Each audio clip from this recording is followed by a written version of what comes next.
The first time I met Oliver, I was rushing through Seattle's infamous rain, coffee splashing from my cup as I hurried to a startup pitch competition. He stood on stage, confident and commanding, his British accent adding charm to his presentation on AI ethics. Later, he found me in the crowd, green eyes twinkling as he asked about my thoughts on his pitch. Our courtship was a whirlwind of late-night coding sessions and ambitious dreams. We planned our futures between bites of takeout, sketching company logos on napkins, and sharing secrets in the soft glow of laptop screens. "We'll build an empire together," he'd whisper, kissing my temple as I drifted to sleep. The proposal came during a product launch celebration. Oliver had just secured his first major investment, and we were on the rooftop of his new office building. As the city lights twinkled below, he pulled out my grandmother's restored vintage ring. He'd asked my father for it months ago. "You're my perfect algorithm," he said, making me laugh through happy tears. Everything seemed aligned, perfectly coded. Looking back, I should have noticed the signs when we hired Victoria as our wedding coordinator. Her touches lingered too long on Oliver's arm during venue tours. Their inside jokes multiplied, and planning meetings stretched mysteriously late. But I was too consumed with dress fittings and flower arrangements, too trusting in our supposed perfect love story to see the deletion of trust happening behind my back. My grandmother's brooch was a family heirloom, passed down through generations of strong women. "It brought me luck in love," Grandma had said, pressing the sapphire-studded piece into my palm months before she passed. The irony of choosing this symbol of faithfulness for Oliver's boutonniere now feels like a cruel joke from the universe. The morning of my wedding, I stood in my custom Vera Wang gown, adjusting the delicate lace sleeves in the mirror. "This is it," I whispered to my reflection, my hazel eyes bright with anticipation.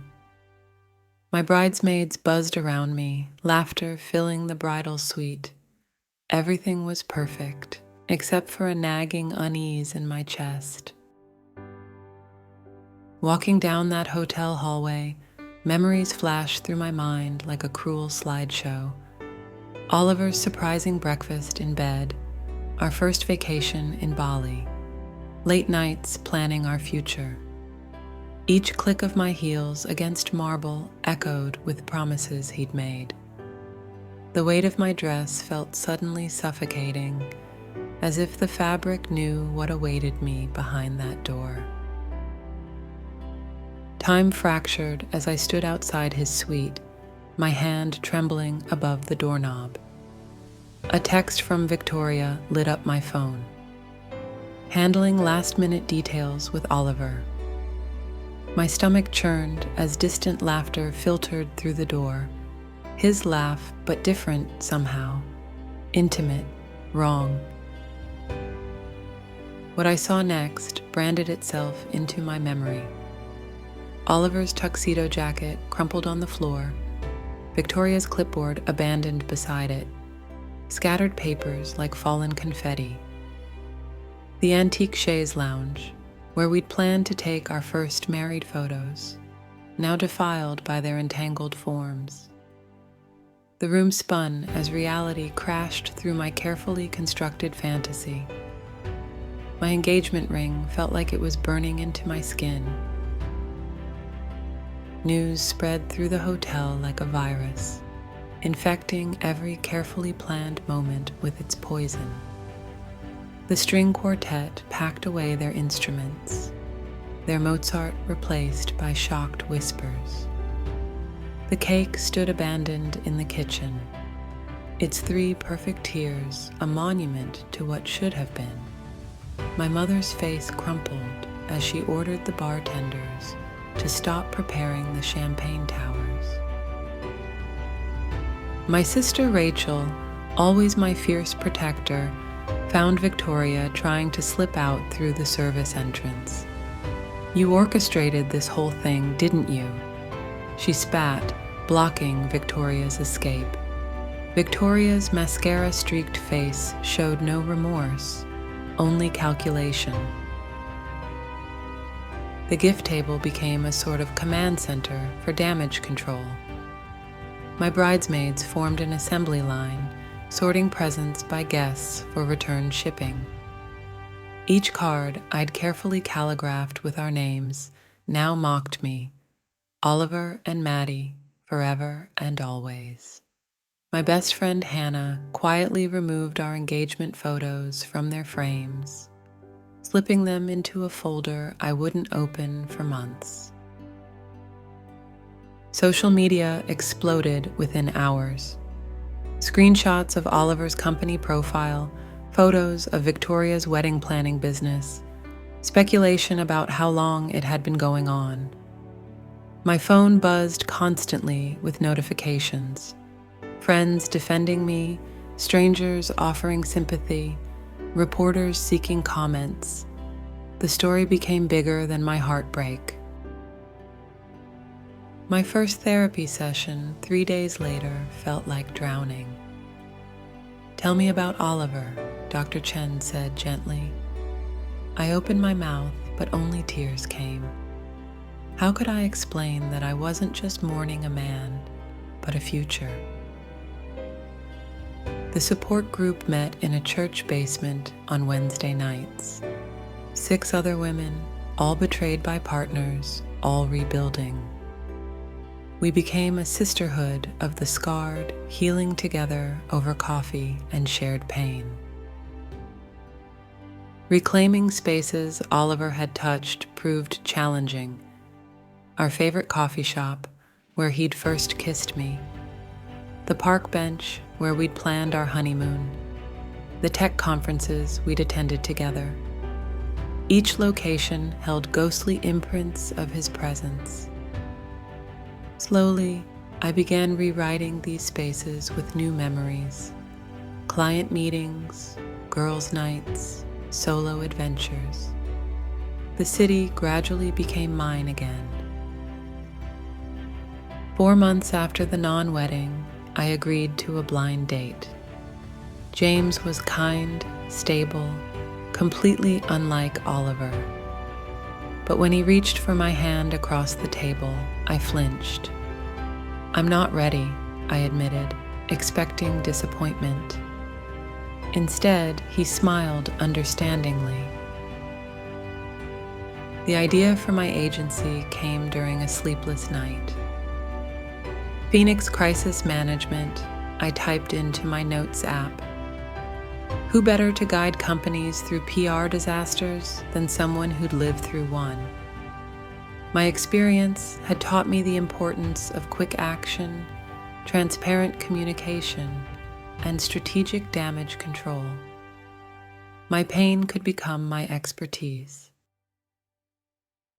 My first major client was a tech CEO whose company faced backlash over data privacy. As I guided her through media responses and public apologies, I realized I'd found my calling. Each crisis contained echoes of my own experience: betrayal, public scrutiny, the need for redemption. A year after the wedding that wasn't, a young woman named Claire hired me. Her story mirrored mine: a cheating fiancé, a last-minute discovery, a public fallout. As I helped her navigate the cancellations and communications, I finally understood why my path had led here. Success came swiftly. Phoenix Crisis Management expanded to 3 offices, specializing in tech industry reputation repair. Magazine features called me the Fixer highlighting the irony of my own public scandal leading to professional triumph. I ran into Victoria at an industry event 2 years later.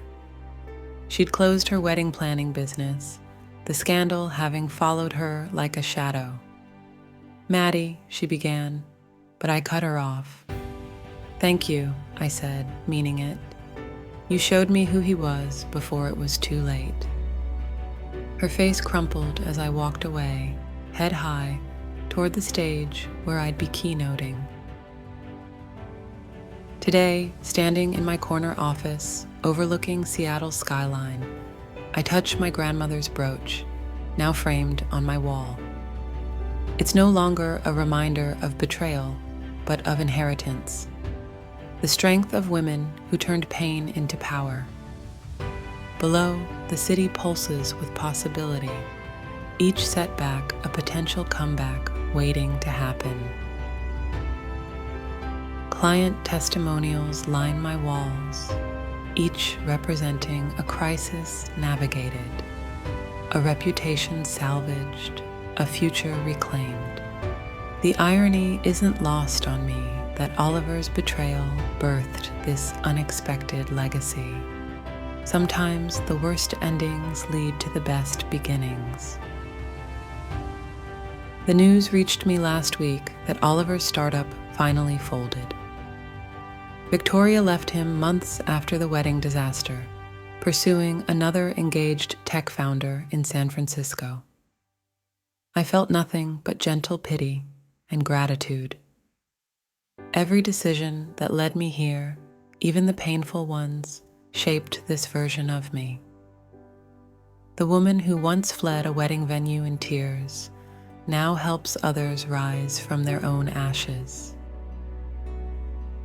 Looking back, I see the betrayal as a blessing in disguise. It forced me to face truths I had ignored and rediscover my strength. The life I built afterward was mine, not tied to Oliver, not defined by anyone but me.